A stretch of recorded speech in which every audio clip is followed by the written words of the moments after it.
Hi friends, welcome back to another episode of Generation Ochi. My name is Alan, and today we're going to take a break from our Titan Shifter Breakdown series to cover some more timely news from the final season of Attack on Titan. We're going to be taking a look at Iceburst Stones today. We're going to break down what this very important resource is and how it can potentially change the course of the entire Attack on Titan world. それを彼らは氷瀑石と呼んでいました。未だパラディ島以外では採掘されたことがない未知の地下資源です。 Anyway, in episode 69, A Sound Argument, the Eldians on Paradis Island find themselves in a terrible situation because once again Eren Yeager has lost his cool and carried out what essentially is a terrorist attack against the Marlians. He even kills a bunch of his own Eldian people in Libero. This has basically reminded the rest of the world just how dangerous Eldians can be and has united almost all of the factions of the world together, creating a sort of global harmony. It's almost as if the Marlian Mid-East War never happened in the beginning of the season. Anyway, Eldians are woefully prepared for an actual conventional battle. Even against Marlian's antiquated military force, they would struggle, because unlike the rest of the world, the Eldians' technology is mostly pre-industrial revolution. They have some advanced forging techniques that allow them to make ultra-hard steel blades, cast iron cannons, and of course the ODM gear, which we'll talk about later, but the rest of the world is already at the phase of armored trains, heavy artillery with rifled barrels, and armor-piercing rounds. They even got airplanes and parachutes. The Eldians on Paradis Island haven't even advanced beyond single-shot firearms. They do have a cool solution for the rate of fire issue though. Instead of reloading a single barrel, they have several prepared barrels that they can just switch in and fire immediately. But anyway, the rest of the world is still far more advanced. They have bolt-action rifles, machine guns, and semi-automatic pistols. On top of that, the Eldians probably have just a population of 1.25 million people. And that was before Walmaria fell and they basically had to sacrifice 250,000 of their people to the Titans to make sure they wouldn't all starve to death. The Marlian army alone has 1 million soldiers divided into 50 divisions of 20,000 men each. The Eldian military has only 300 Survey Corps soldiers, their garrison has around 30,000 soldiers, and their military police has just 2,000 members. They're basically screwed, except for two main advantages. One is the constant threat of the rumbling. That's where a descendant of King Fritz essentially turns the walls on Paradis Island back into gigantic titans, and these titans just basically run around the world destroying almost everything. It's kind of Attack on Titan's own version of mutually assured destruction.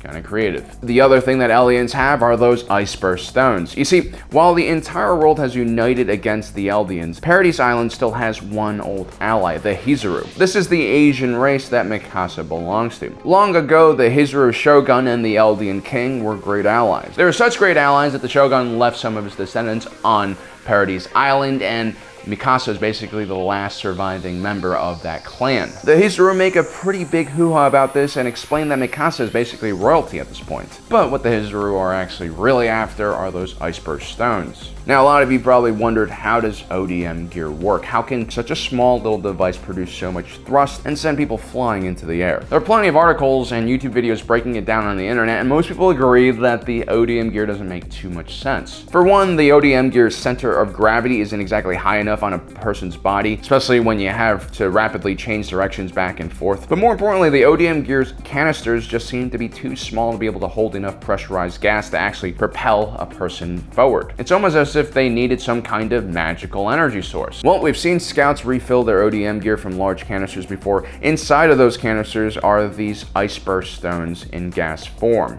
It's said in ancient times, King Fritz buried beneath the earth many different gifts that were given to him by the powers of the Titan. It's theorized that King Fritz was the one who created those Iceburst Stones and basically kept them under the ground. They can be found beneath Factory City. This is the hub of industry within the walls where the military produces its most technologically advanced materials. Beneath this part of Paradis Island, there were once multiple volcanic calderas, essentially a large depression where a volcano has erupted and then collapsed, creating a void underground. Once the volcanoes died out, the temperature also began to drop underground, and a lot of these volatile gases started forming into crystallized stone. Now, once these stones are exposed to higher than freezing temperatures, that's when they begin to vaporize and turn into that gas. So what exactly are these Iceburst Stones? Well, they could be something created from one of the Titan powers.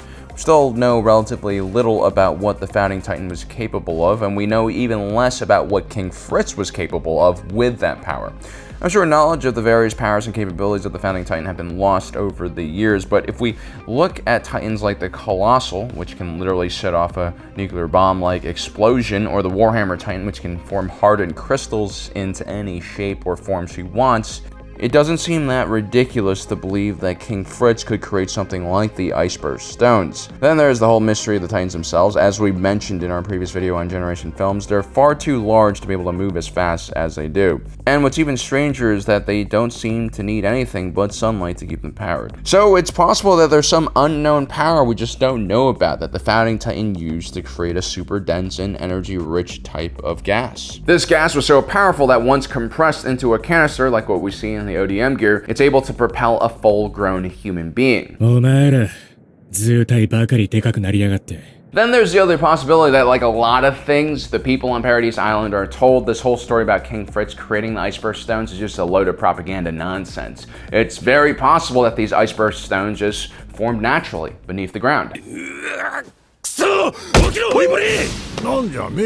Here on Earth, we have a substance known as methane clathrate, which is essentially methane trapped within crystallized water. If you ask me, it looks a lot like these Iceburst Stones. These type of mineral formations were first discovered by the Russians, and they just started extracting them in the last few decades. Crystallized methane can usually be found in the Arctic regions where the temperature is low enough to keep water in solid form. Now, obviously, we don't know if Iceburst Stones are combustible or made out of methane. The way ODM gear uses it is just simply as propellant. I don't think any chemical reaction is happening here. But the comparison between Iceburst Stones and natural gas or other fossil fuels is pretty apt, especially when we see how hungry the Hizuru are for it. Hajime Isayama, the creator of Attack on Titan, is clearly a student of Japanese history and lore. While some accuse him for glorifying Imperial Japan's hostile actions in Asia before and during World War II, I believe a lot of the hidden messages behind Attack on Titan directly criticize Japanese society and its overbearing and overly conformist nature. Isayama would have also known about Japan's thirst for crude oil during their expansionist period and how it ultimately pushed them to foolishly attack Pearl Harbor. The Hizuru are clearly a satire of Imperial Japan's thirst for oil. And it's even more apparent when Hizuru refuses to help the humans on Paradis Island set up trade relations with other nations because they want sole access and rights to the extraction of Iceburst Stones. In exchange, they've even offered to help modernize the entire island and upgrade their military forces so that they no longer have to rely on something as destructive as the rumbling. Now, I'm unsure of how rare Iceburst Stone deposits are in the world of Attack on Titan, but it seems like so far we don't really see many internal combustion vehicles at all. Trains can be powered by coal-fired steam, so can massive naval ships. Even early airships could be pushed along the airways like this. But imagine what happens if the Eldians or the Hizuru begin to develop their own internal combustion engine. Imagine how big of an advantage they would have. Internal combustion engines are much lighter and more compact and much more efficient than a coal-powered steam engine. The Eldians would be able to build all sorts of crazy things like armored cars, tanks, even airplanes. But of course, first they must try to avoid becoming like one of the many developing nations in our world who have been exploited by foreign companies and powers for their natural resources without gaining much back in return. So I think the introduction of this resource is really interesting because the final season of Attack on Titan is really about humanity overcoming the Titans with technology, and what better way to overcome Titans than by creating an internal combustion engine that leads to a lot of cool things. Let me know in the comment section below what you think about this new development. Also, don't forget to subscribe and hit that notification button so you don't miss out on the rest of our awesome content. Until next time, my name is Alan. I'll see you.